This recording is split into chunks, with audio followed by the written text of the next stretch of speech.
Hello everyone, welcome and thank you for joining us for the fourth webinar in Metrics Lab's Understanding the New Normal series. A big welcome back to all of our clients and partners who are joining us again, and also hello and welcome to everyone who's joining us for the first time. My name is Richard McLeod. I'm a Senior Client and Strategy Director for Metrics Lab based here in the UK, and I'm joined by Bish Chatterjee, a Director in our Singapore business. We'll be presenting for around 30 minutes or so. So as ever, that should leave 5 or 10 minutes at the end for some Q&A. So if any questions do come to mind as we run through the session, please pop them into the questions box, which you should find on the right-hand side of your page. We'll try to get to as many of those as we can at the end.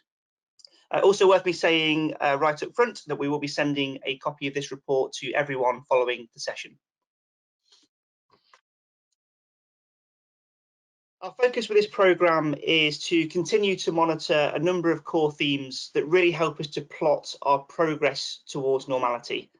But at the same time, we are trying to be agile. We're looking to focus on new areas as the situation evolves and new client questions emerge. Today, we're addressing three core questions. First of all, how far are we from normality? So last month, we saw that people did remain cautious. We saw this rising acceptance that people realised there would be a long road ahead. So we'll be exploring whether that persists and what are the implications for brands. Secondly, what are people contending with and how are they adapting? So this is really where we will zoom into our hot topic for this month, something that we've called shops open, wallets closed. So really looking at this idea that restrictions around the world are continuing to relax, but at the same time, people do remain cautious, and we want to understand how is that influencing shopping behaviour. Finally, how should brands be communicating and engaging with people during the next phase of this pandemic? So of course, we are now starting to see that many brands are starting to return to wear and advertise again, but at the same time, we are seeing this new, quite generic COVID advertising playbook re-emerging. So we'll be exploring some of the risks of blandly conforming to that playbook. I won't dwell for too long on the methodology or approach. There were just a couple of points I wanted to draw everyone's attention to. So first of all, the information that we are sharing today was collected in July. Secondly, as always, it's very important to us that we are providing quite a rounded, holistic perspective. So that means that we're drawing on survey data taken from our tracking programme, but piecing that together with social insights, trusted external data sources, and also inspiring brand case studies as well. That 360 rounded perspective is really important because we feel it helps us to understand what people are feeling, how they're behaving, but also where are the opportunities for brands to intersect and make a difference.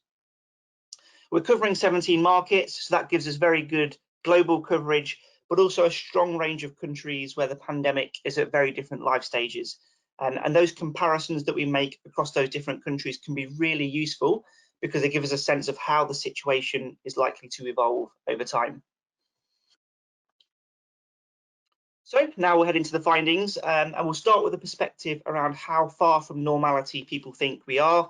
For those who are joining us again, you'll remember that this is a very core metric for us. It's something that we track and monitor on a monthly basis, and we really use it as an important gauge of overall consumer sentiment and confidence. In the last couple of months, we've also started to leverage this framework to help us plot our progress towards the new normal. We know that the situation around the world continues to be incredibly fragmented. It's changing very quickly, and it's also becoming very clear that our progress towards normality is both volatile and non-linear. So even though many countries are now entering this restricted living phase, we are still seeing some major setbacks along the way. For example, we're seeing localized second waves of the pandemic really disrupting that progress towards normality. So our advice to clients remains the same. We believe that businesses need to keep their finger on the pulse of this changing situation within each country, understand how that's influencing feelings and behaviours, and then adapting those brand strategies accordingly. And this sense of volatility is very much reflected in this month's return to normal tracking. So this is where we ask people how far from normal people feel they are. We read this chart from left to right. So the further towards the right-hand side a country flag is, the closer towards normality the people in that country feel they already are. In July, this was the first month where that global average did not increase.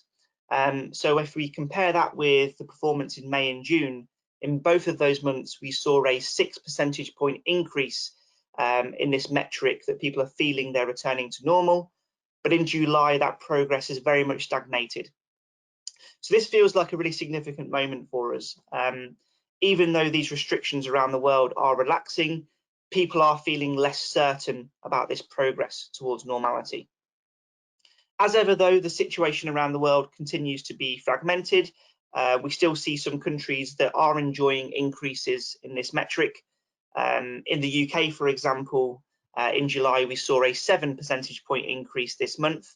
That reflects a rising confidence associated with a relaxation of restriction measures in the UK in early July.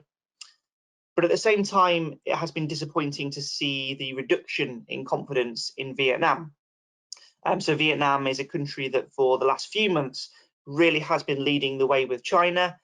It's a country where the government has been widely applauded for managing this crisis so effectively, but there has been a recent and unexpected small cluster of cases that really has hit confidence in Vietnam. At the same time, we continue to see a clear and growing realism that there is a long road to recovery ahead of us.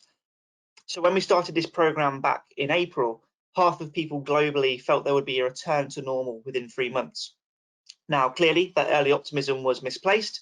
That's now dropped to 28% of people in July. And now what we're seeing is a significant increase in the proportion of people who believe that that return to normal will take at least 10 months. So we see a growing acceptance of this idea of an extended period of recovery. But even now, consumer hopes and expectations may actually be quite divorced from reality. So McKinsey recently reported that many governments around the world are actually planning around a 1 to 2 year timeframe for that recovery.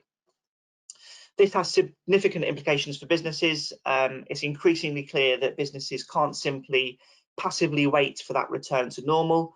There's a real need now to innovate, to reimagine, to meet those new needs and those new behaviours that are likely to be with us for a considerable period of time.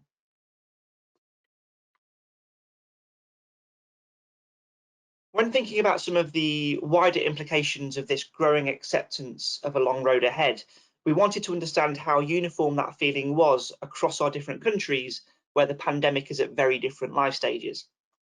So we've started using this framework for clustering our markets.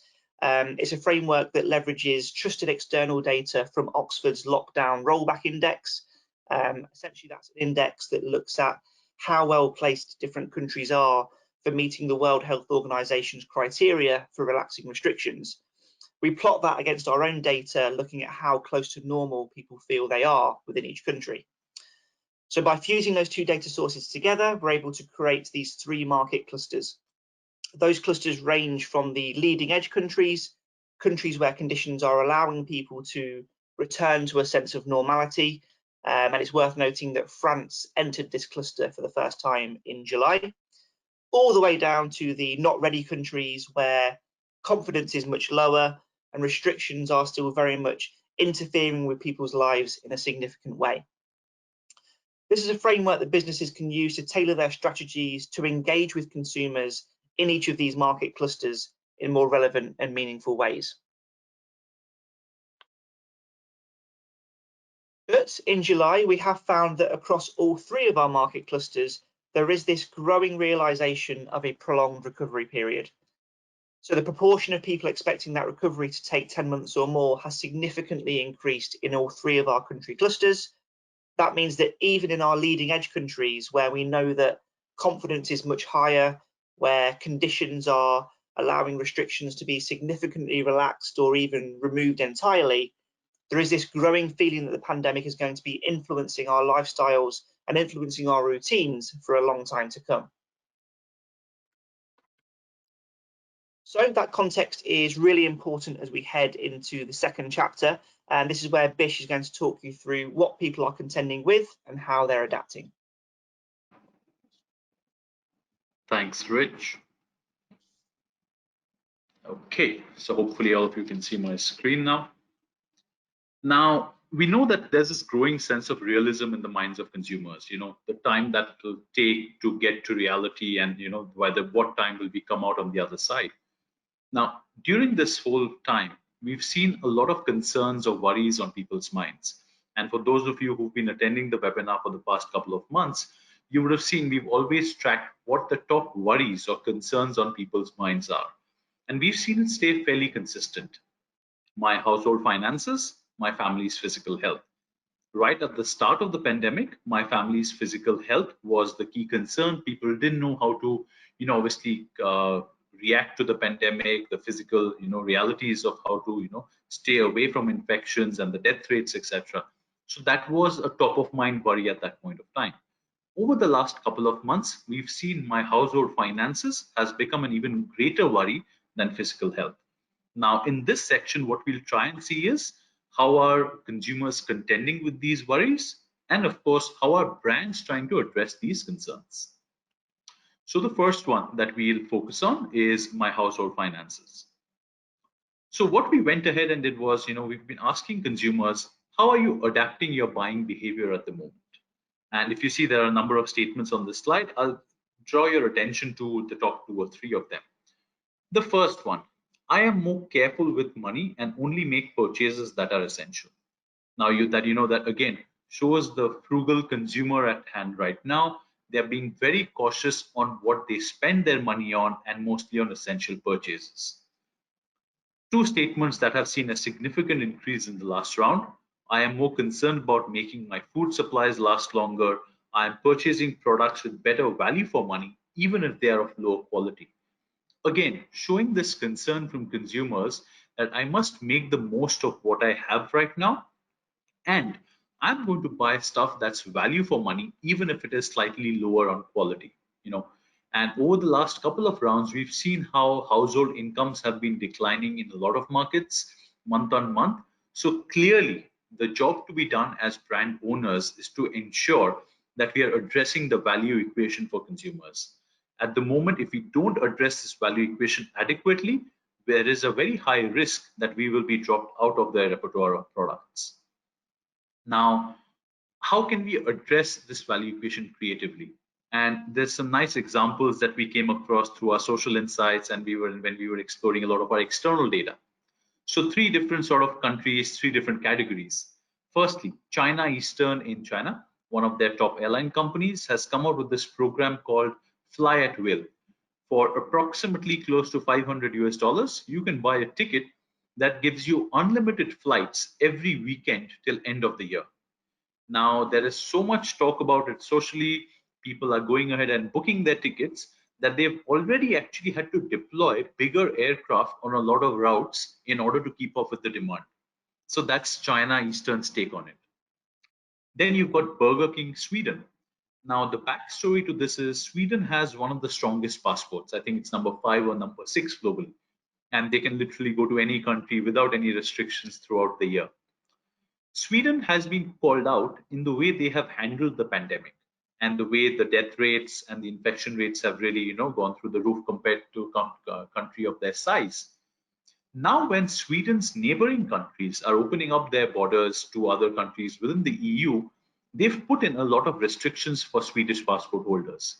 Now, this is uncharted territory. They've, as you can imagine, with one of the most powerful passports, they've never really had to contend with something like this. And obviously, this topic has generated a lot of noise on social media. Burger King tapped into this hook. And what they said was, you know what? You come with your passport to any Burger King outlet.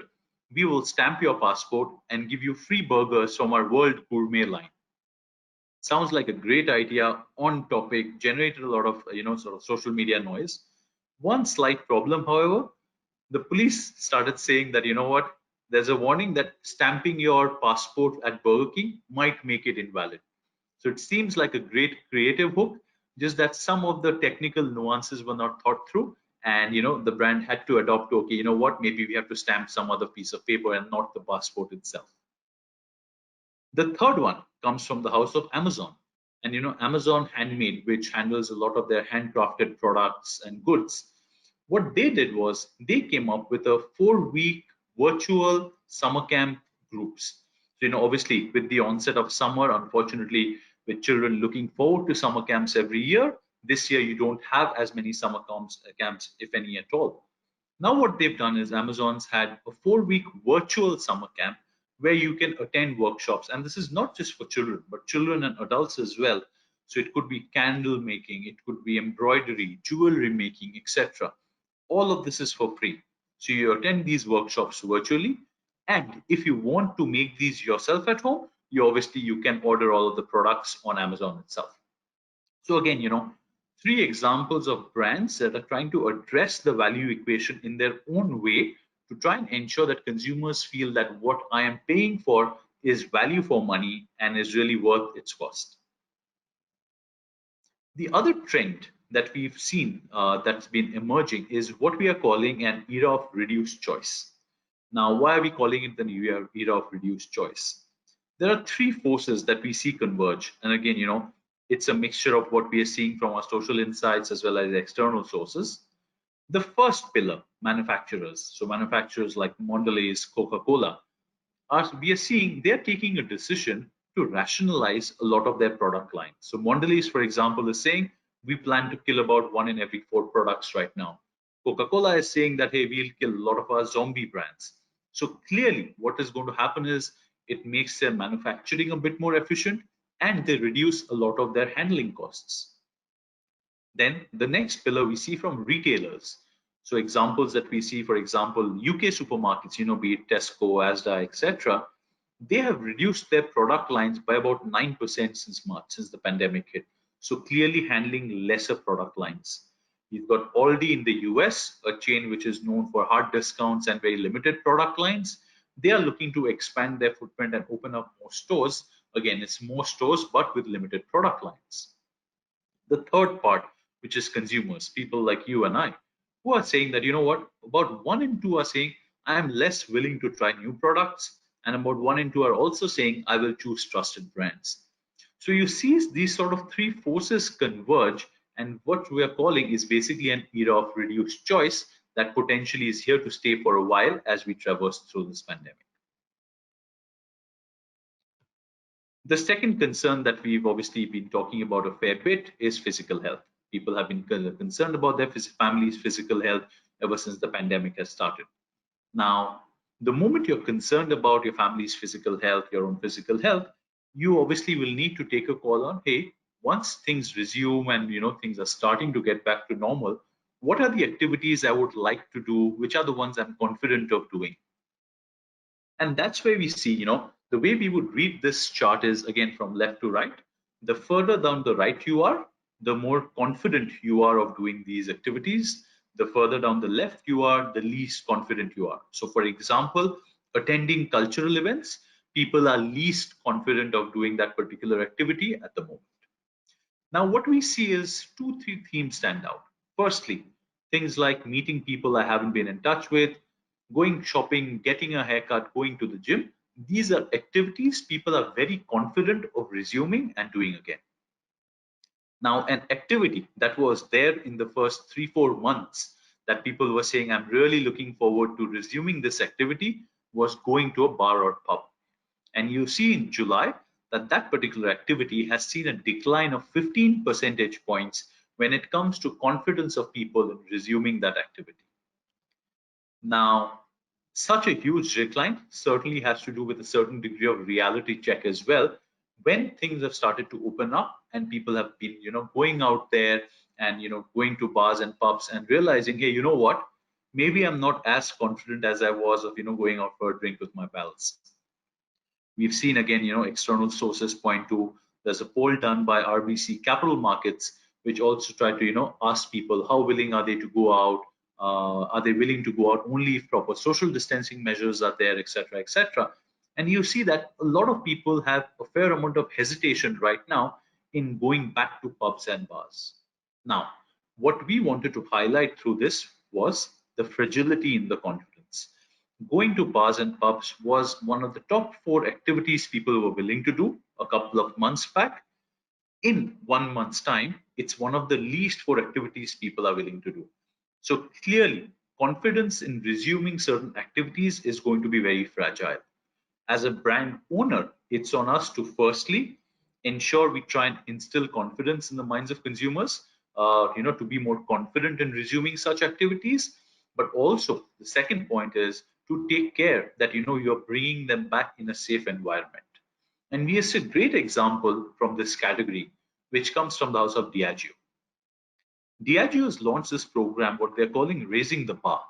They've set aside about $100 million fund, which is for bars from all the way from, say, New York to Nairobi to New Delhi, wherein they're doing 2 critical things. Firstly, they are offering them things like hygiene kits, mobile hand sanitizer stations, specialized equipment to try and ensure health and hygiene habits for consumers or people when they come into bars.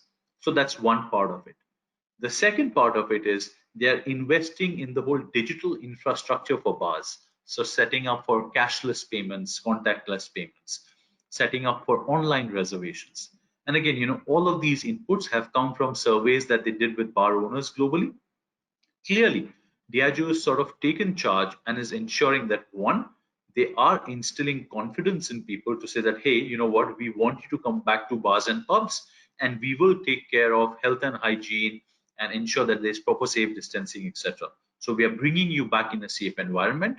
Second, and more importantly, they're also in it with the industry, with people whose jobs are at risks, with bars who potentially could have closed down if people don't come through.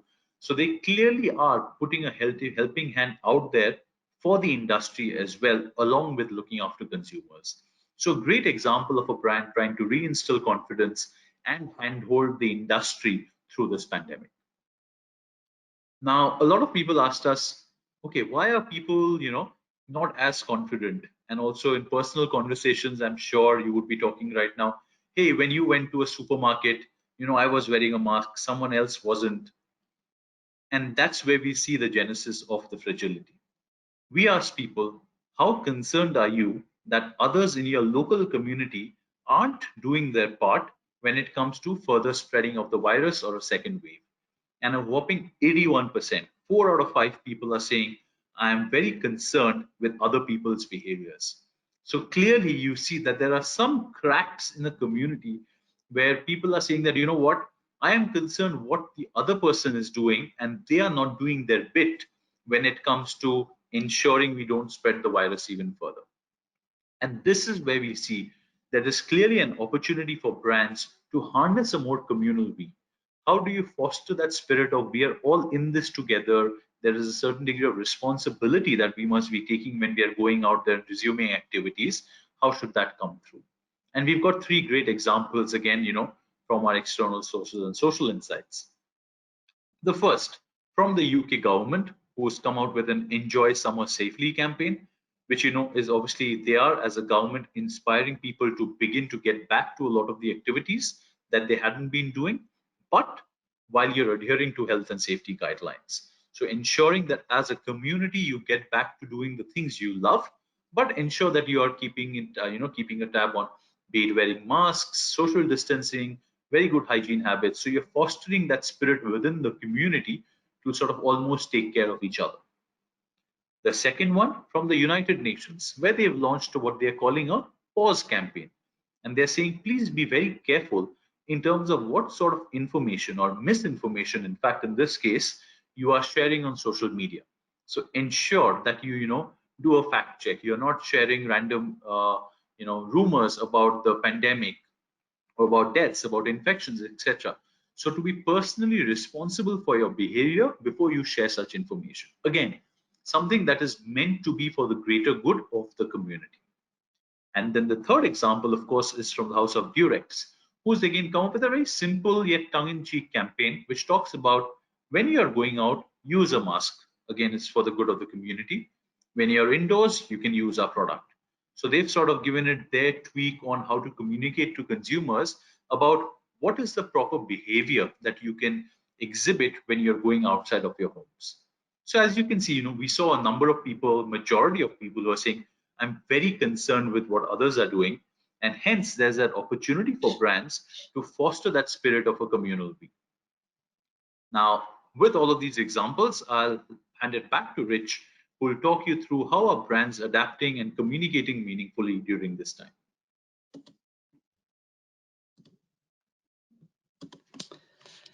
Thank you, Bish. Absolutely. In our final chapter, as we often do, we'll be looking a little bit more specifically at some of the implications for brands and communications. So it's worth me starting by reiterating that we do continue to see significant opportunities for brands to play a really positive role during this crisis. And that's a view that's very clearly shared by consumers, and it has been since the very first weeks of the pandemic. So we know that the majority of people are very happy for brands to be advertising during this time, and Metrics Lab has been a vocal advocate for continuing to invest in advertising throughout this crisis. But of course, lots of businesses haven't been able to do that. We have seen significant reductions in ad spend in the last 3 months or so, but there is now lots of evidence that advertisers are starting to return to air. So WARC predicts that ad spend will be returning to growth before the end of this year. We're also seeing reports of major advertisers like McDonald's and Coke boosting their ad spends in the second half of the year. So, for example, McDonald's has secured $200 million in ad spend for the second half of 2020, and that's really to accelerate this recovery from the crisis. So, of course, that's great news, but as our screens become more cluttered again, it's even more important for brands to ensure that they are taking a distinctive approach to capture our attention and cut through. Now, unfortunately, we are starting to see the next version of the COVID advertising playbook starting to emerge. So if we cast our minds back a couple of months, the first playbook that emerged at the beginning of the crisis was really defined by kind of slow, tinkling piano music, shots of deserted streets and empty shops, and promises of togetherness and understanding from brands. This new playbook that's emerging is showing a world that is reopening. Brands are welcoming their customers back, and they're often doing so with a welcome back jingle as part of the ad as well. This slide is highlighting a number of examples from the differing worlds of hospitality, from tourism and travel, but also from sports, all categories that have been distressed and badly affected by the impacts of the pandemic, and they're now looking to make a quick recovery. But unfortunately, at the moment, all of these examples are conforming to that generic advertising playbook, and that's going to make it much more difficult for these brands to cut through and get noticed during this recovery period. Secondly, as we enter this new phase of the pandemic, it's particularly important that brands strike the right emotional tone at the right time. So we started the presentation by highlighting this idea of a faltering progress along the road to normality, highlighting this idea of people's lingering caution. Even in leading edge countries, we can see that in July, there was a significant increase in levels of caution and a significant decrease in levels of hope. So now is absolutely not the time for advertisers to be celebrating a new dawn. It's really crucial to judge people's mood appropriately. Carlsberg's new ad in the UK does this brilliantly. So this was a new campaign that was launched to mark the reopening of pubs in the UK. It acknowledges that things are still a little bit strange, that we're not back to normal yet, but at the same time, it retains a sense of humour, a sense of lightheartedness, without spilling over into joy or celebration. Also, it's distinctively Carlsberg, so it recalls the brand's well-known Great Escape advertising from a few years ago. A really instructive example of how to return to air, but at the same time striking that right emotional balance.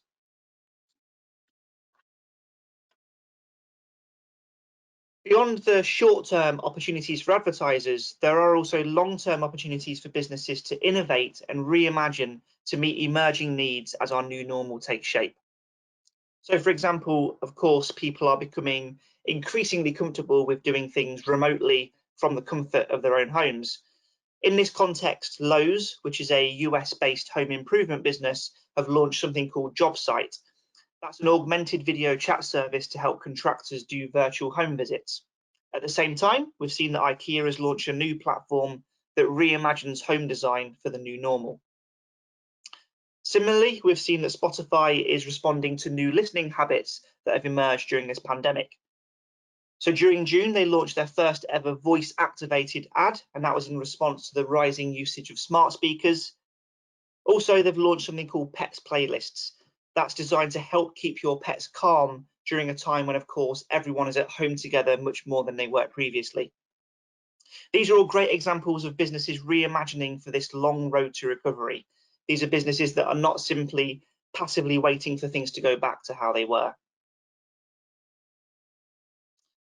So we'd like to finish with some key themes and implications for brands and communications based on the findings from July. First of all, it's becoming increasingly clear that we have a long way to go on this road to recovery. We've seen this rising acceptance of this even amongst our leading edge countries, and we have seen that progress towards the new normal has stalled during July. In that context, confidence is increasingly fragile.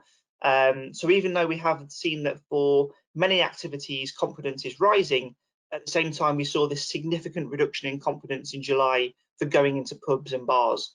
And really that serves as a reminder that there will be these setbacks along the way.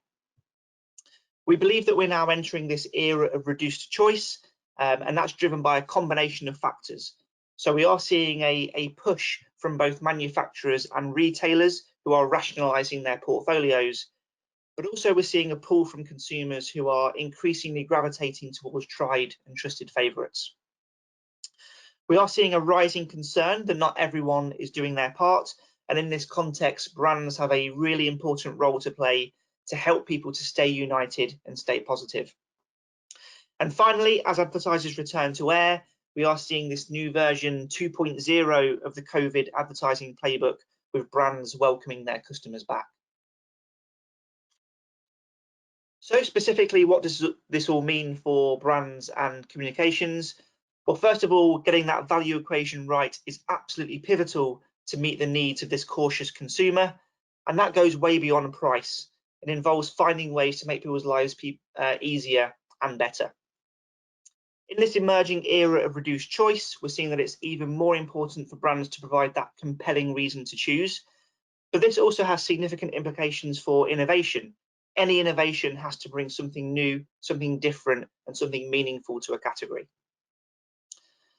Brands are returning to air, but it's important that when they do so, they avoid blandly conforming to that new advertising playbook. So there is a real need for brands to leverage their distinctive assets and to stand out to capture our attention.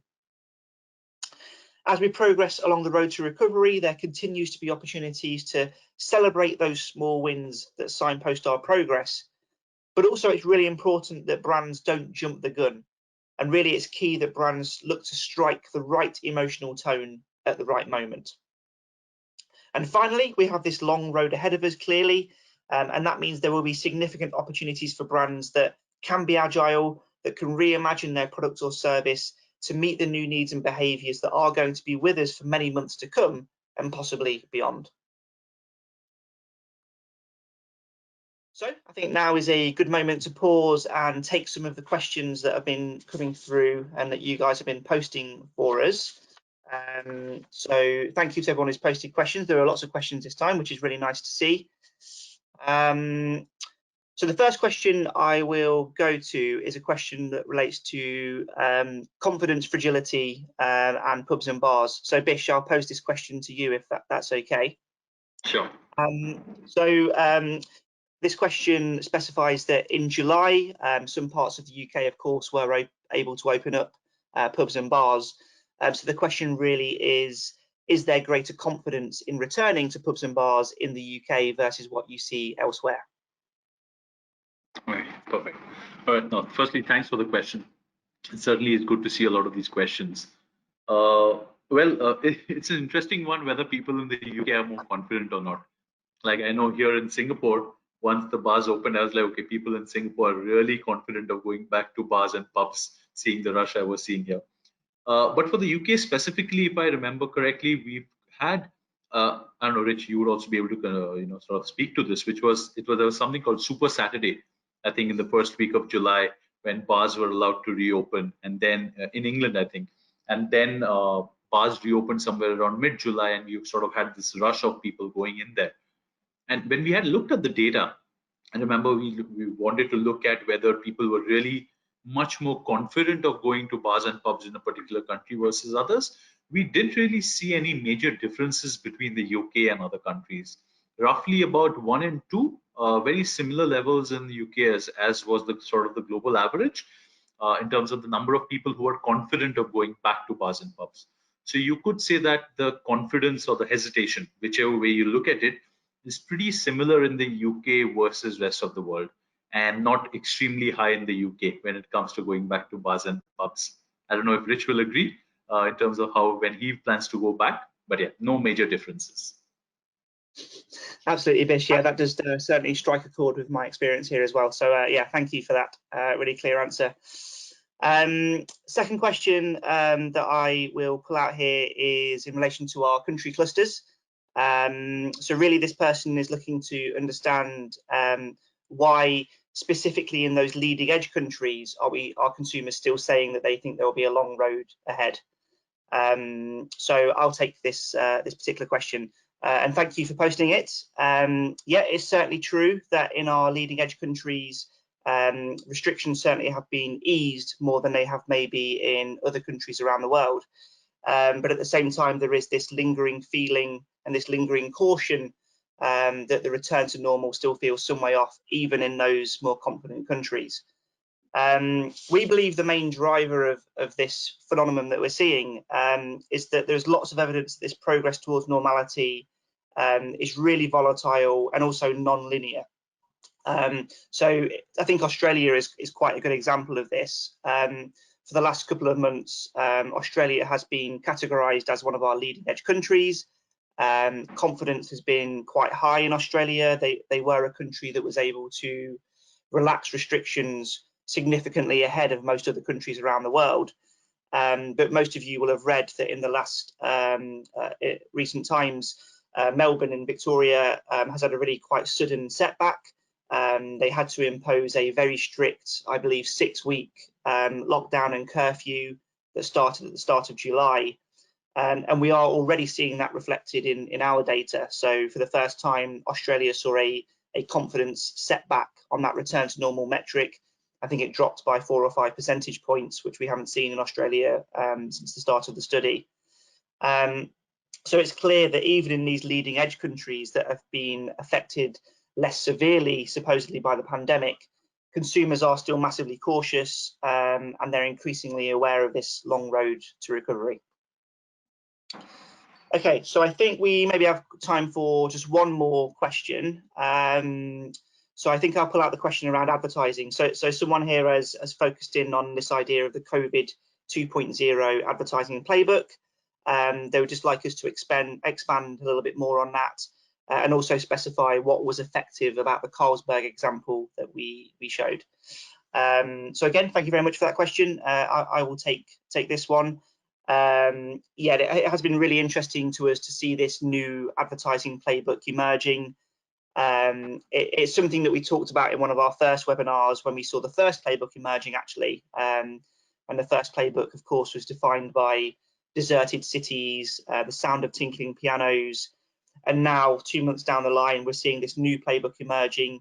Again, a very, very consistent look and feel to the advertising, particularly, I think, from some of those distressed categories like travel and tourism and also the hospitality sectors. The message in those ads and also just the accompanying look and feel, the soundtracks, they do feel very, very consistent across a lot of these examples that we're seeing, all built around this theme of welcoming customers back and the world reopening again. So that's really the playbook that we're seeing. But what Carlsberg did was really interesting and quite unique. First of all, I think they really played on and leveraged their distinctive brand assets and their distinctive advertising memories. They were recalling some of their most iconic advertising from the recent past. But also, I think the key with Carlsberg was that they really nailed that emotional balance that we were talking about. So it was good fun, it was light-hearted, it was taking a kind of sideways look at the impact of the pandemic, but it didn't spill over into being too celebratory or too joyful, which really would just jar with how consumers are feeling in the UK, at least at the moment. Another quite nice example that we've seen in the UK has been from McDonald's with their Return of the Mac advertising. Again, does quite a similar job of striking that emotional tone really quite perfectly. So if you haven't seen those two ads, I would encourage you to give those a look because they're quite instructive examples. Okay, so I think that's probably all the time that we have for Q&A. So thanks again to everyone who posted questions, and apologies to those whose questions we didn't get a chance to answer. As always, we will send a written response to you over the next few days or so. But in the last couple of minutes that we do have left, I just wanted to take the opportunity to remind you that, of course, we are still striving to build this programme around our clients' key business questions. So for those who joined us last month in June, you will have seen that we focused on the role of sustainability during the pandemic. And then today we were able to zoom in on this hot topic of shops open, wallets closed, and this idea of the cautious consumer. So we are keen to continue to crowdsource these topics from our clients. So in that spirit, your Metrics Labs teams will be getting in touch. They'll share this report with you, but also they will be asking for your help in terms of shaping the future of this programme. So really, we are looking to understand which are the topics that you're wrestling with as we enter this new phase of the pandemic. But for now, I will close the session. So thanks again to everyone for joining us. Please do reach out to us or directly to your Metrics Lab teams if you are looking for further support and advice as you take this learning back into your businesses. And we look forward to seeing you again next time. So until then, thank you and goodbye. Perfect. Thanks, everyone. Bye.